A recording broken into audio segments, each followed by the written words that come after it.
Chain attacks in Xenoblade 3 are complex, but once you get the rules down, it's pretty consistent. You choose a character to do an art, they have a base TP that gets added to bonus TP, which all totals to the TP for the round. In the high damage chain attack community, this is the core principle that's been routed around for the game's entirety. But what if it turned out that these rules were just a suggestion? Enter TP storage, a glitch that allows for complete manipulation of this bonus TP. It was discovered earlier last year when investigating a strange occurrence in the Keva's Castle multi-enemy chain attacks. After using an elimination beam on many enemies at once, the next few arts didn't gain any bonus TP at all, until suddenly one attack got all of the missing bonus TP at once. This is the core idea behind TP storage, where you are able to hold on to bonus TP and use it when it's needed. First, I'll get into how this happens in the first place, how to make it happen consistently, and any potential applications of this glitch. To explain how this happens, I'll need to talk about how bonus TP works. Bonus TP is the extra TP you get from meeting different conditions in the chain attack, such as doing damage, having buffs, having specific roles or factions, and so forth.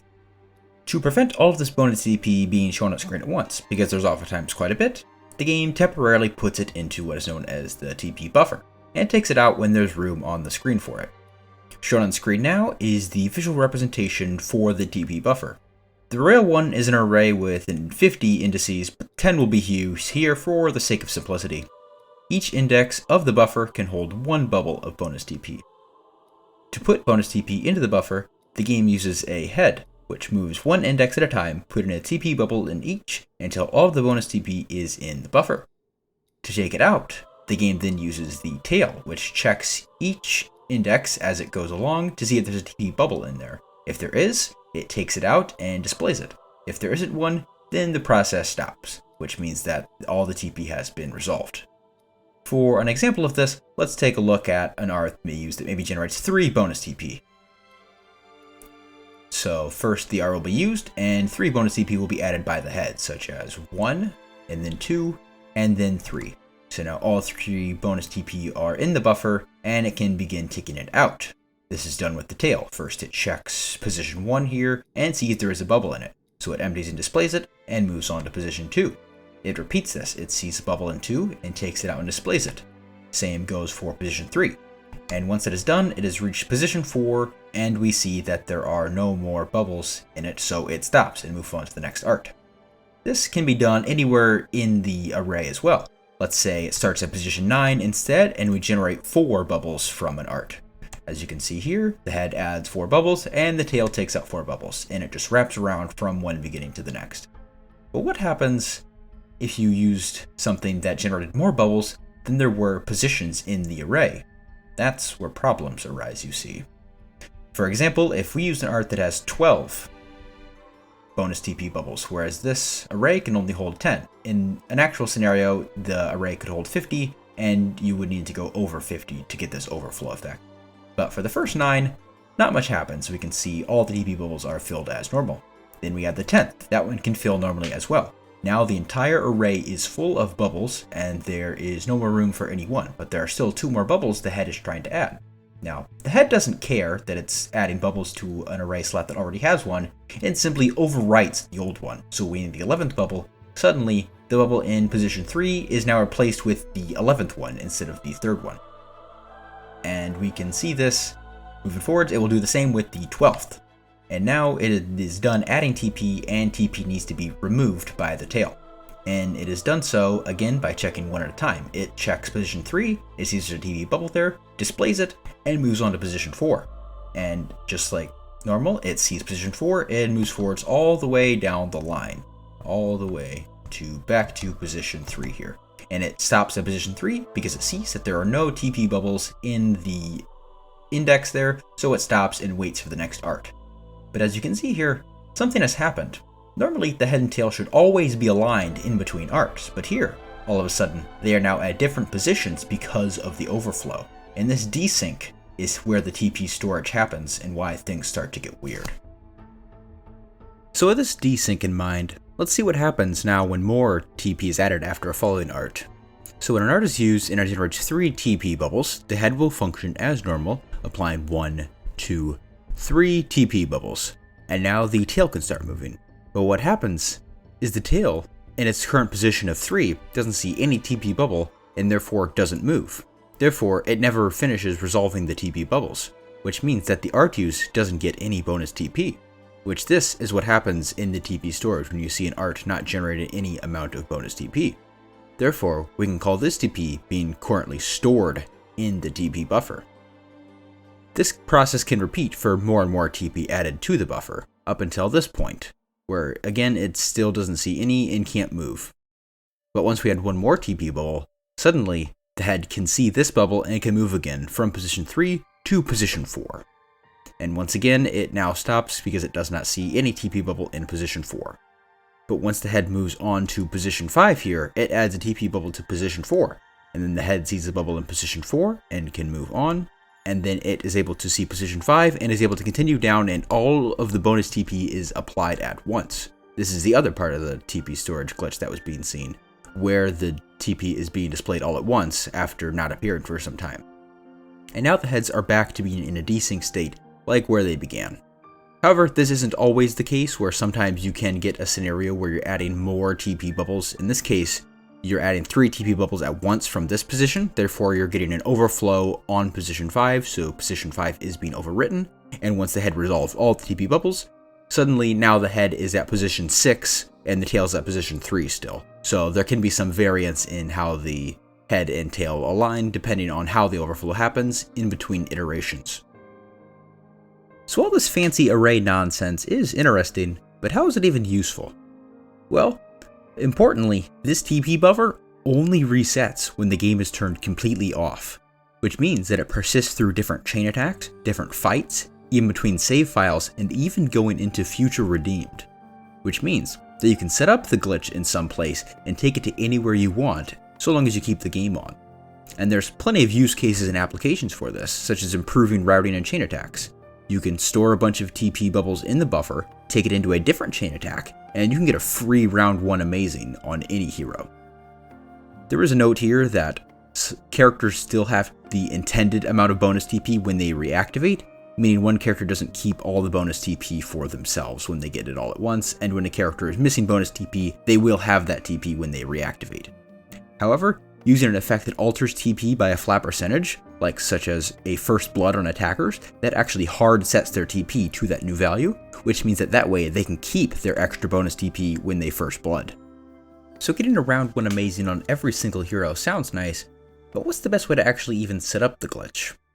Well, the hard part of this is overflowing the TP buffer, as you of course need to get 50 TP bubbles from a single art. Most extra effects TP bubbles have a hard cap on how many you can generate from a single art. The exception to this though is damage TP. Damage TP triggers on any enemy when hitting an enemy past a specific health threshold, 50%, 25%, 10%, and 0% health. So if you can kill at least 40 enemies in one art, and then get maybe 10 other bonus TP bubbles from other sources, that's an easy 50. But where can you even find that many enemies? Well, Keva's Castle 3rd floor has the Speculatus enemies that can repeatedly spawn enemies, which is how it's done in the actual multi-target chain attack attempts, but it takes a while to set up and it's a little bit difficult to manage, but you can do it at any point in the game once you hit Chapter 4. The other place that spawns a lot of enemies though is outside of Colony Iota, before finishing Alexandria's hero quest at least, so you may need to do a New Game Plus save file to do this strategy. But outside of the colony, there are 21 soldiers, so using a multi-hit AoE art that gets them below half health with one hit, and then dead on the second hit, that's 42 bubbles right there. Using the Full Metal Jaguar art Fatal Barrage is effective here because you can also get just enough bonus TP from other sources like hitting its positional and so forth to get a near perfect overflow of 50 TP bubbles.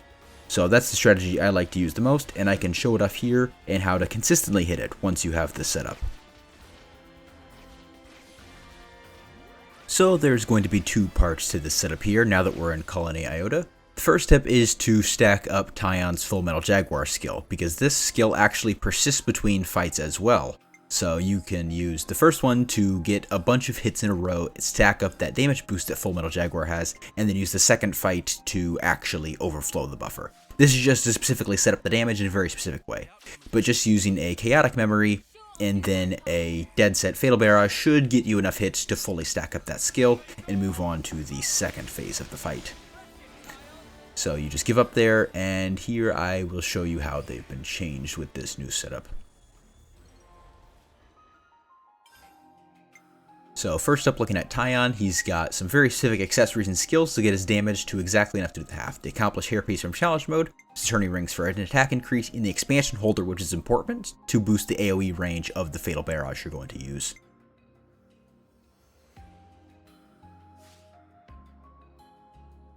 Looking at the skills here, there's some other important damage boosts: Dynamite Spirit, now that's Tactics, which isn't relevant, and Greatest Warrior to boost the damage for all the enemies in combat.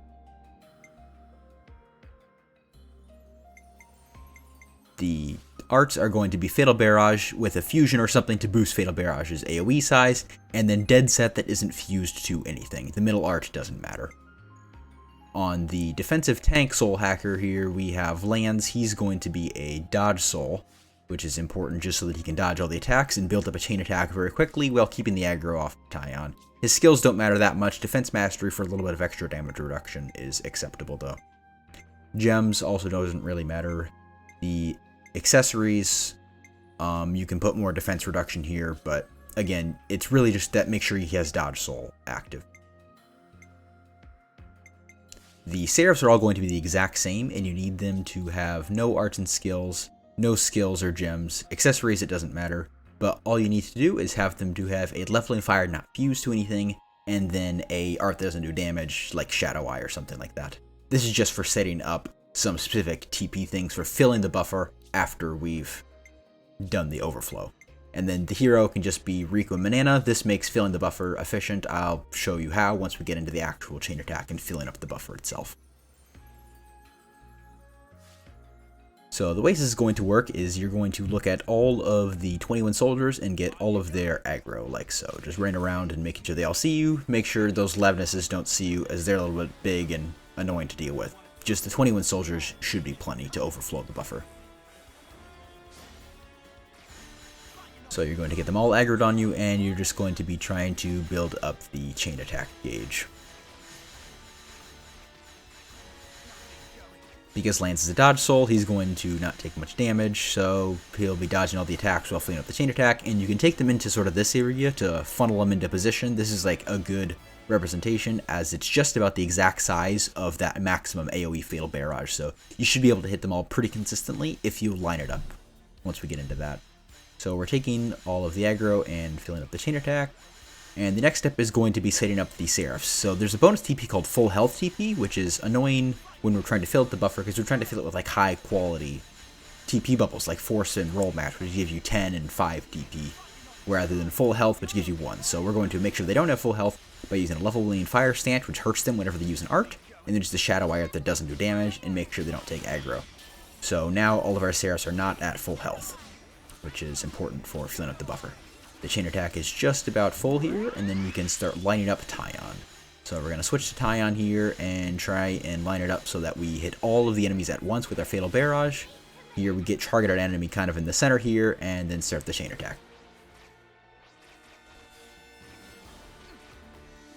From here, the orders we're going to be looking for are Mio or Lands. Make sure it's just not Noah or Senna. Uni and Tyon are fine.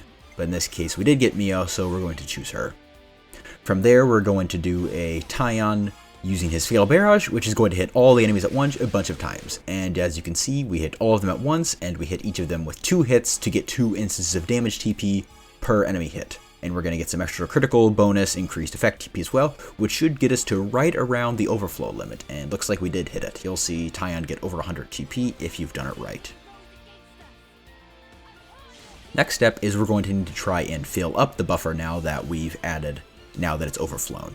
So we're looking now to get orders like Senna's here, where we can do a stance art which doesn't have any TP bubble, like a Leveling Fire. In this case, we're going to use Mio, because she's an Agni and attacker, to line up with the Agni and attacker Senna order.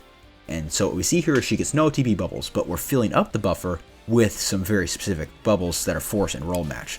The Riku and Manana are used here because they're Agni and Kivesi and an attacker, so you can get a little bit more flexibility with how you're filling up the orders.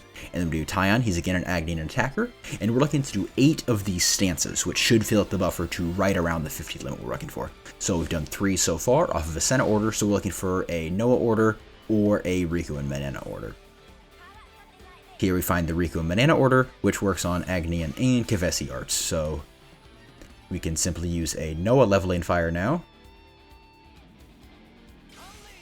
And once again, we get that extra TP stored in the buffer. We still don't see it showing up yet because we're just filling it up. Then we can do a Senna because she's an Agnian attacker. And then we'll just do Tyon again to make sure we get the amazing and reactivate everybody. And from there, we just need 2 more. So we're looking for the Noah order, or we could do a Lands order and use the Ouroboros order to finish it off, because Ouroboros counts for everything. But we do find the Noah order here, so we're going to use our arts. Oh, actually, Mio doesn't match up with Kevesi. She's Agnian, so you lose a little bit of TP there, but it shouldn't be important. It should be well more than enough to get that 200 TP we're looking for the round 1 amazing. Then we can just follow it up with a Noah, and now we've fully filled up that TP buffer with 8 arts. So from there, our TP buffer should be full. So the next time we do gain TP, it'll probably dump all the TP onto our next attacker. So if that's an attacker, they'll get the first blood, and they should have a ton of TP. So that's what we're going to do now and build up to another chain attack. And now that the chain attack's full, we can begin the chain attack. And you'll see what happens here. So we just find a Noah order. Here orders don't matter because we're just showing off how you do this. You can do this anywhere, but now we're going to do a Noah Inferno dance, and look at that. All that TP that we stored up is now coming out onto Noah. So he's going to gain a ton of TP. And you can see all those force and roll match TP there, which makes up a lot. So we're going to get well over that 200 limit once we get that first blood. Yep, 230. So there you go. Easy round 1 amazing. And this can be done with any hero anywhere in the game once you've filled up the buffer like this. And if we go through the rest of the chain attack, we'll see, the normal properties of TP storage that we see. So the next few attacks won't gain any TP at all, because again, now we're storing it back into the buffer, like we've seen before. Just like that, Uni's not gaining any bonus TP. And again, oh, there we see a little bit of bonus TP come out, because that means that the buffer is just about close to relining up. And once that happens, that means most likely the next attack will have another drop of all the TP coming out. So if we did another Noah attack here, he'll probably get a lot of bonus TP again.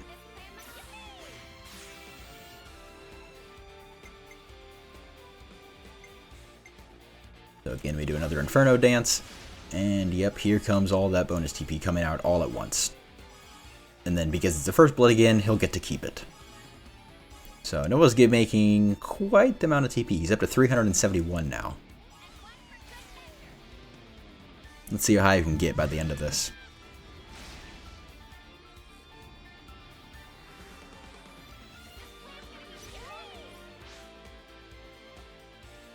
Another Inferno dance, and look at that. He is all the way up to 464 TP. Of course, that's not important. The important part is just that round 1 amazing, and then from there you can really do whatever you want. There's a lot more flexibility with this, but it is complicated, so realistically the applications are going to be tied to, actual routed high damage chain attacks, but it's a fun glitch you can mess around with if you would like.